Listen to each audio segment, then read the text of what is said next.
Masuk musim kemarau yang berpotensi pada kebakaran hutan dan lahan, Sumatera Selatan gelar persiapan penanganannya pada Sabtu pagi, dipimpin Menko Perekonomian Erlangga Hartanto.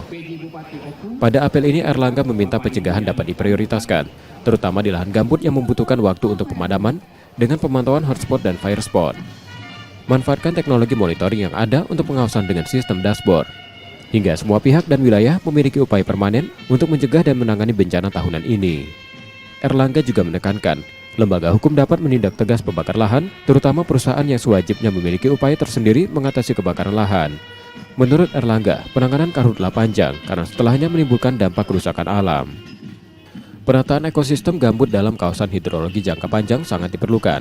Kebakaran lahan juga berimbas pada sejumlah sektor, mulai kesehatan, perhubungan hingga ekonomi yang mencapai nilai melampaui 150 miliar rupiah. Data terakhir, karhutlah yang memicu kabut asap berimbas pada sektor ekonomi Sumsel pada 2022 sebesar 42,7 miliar rupiah. Dan Ogan Komering Ilir menjadi wilayah dengan dampak terbesar mencapai 11,5 miliar rupiah.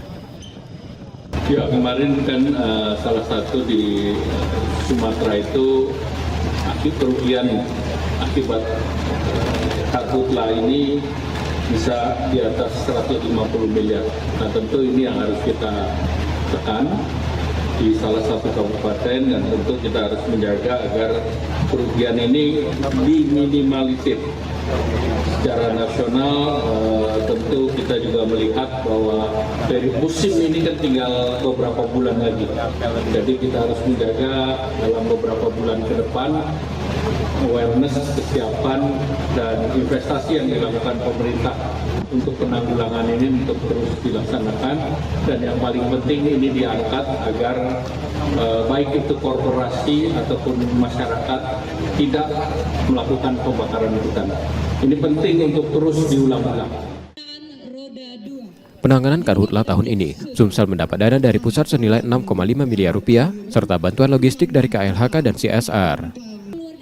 Reski Oktora, Muklas Diferensial, Kompas TV, Palembang, Sumatera Selatan. Yang keluar menunjukkan warna hijau yang artinya sedang. Akan cuaca dalam keadaan sedang atau sudah bisa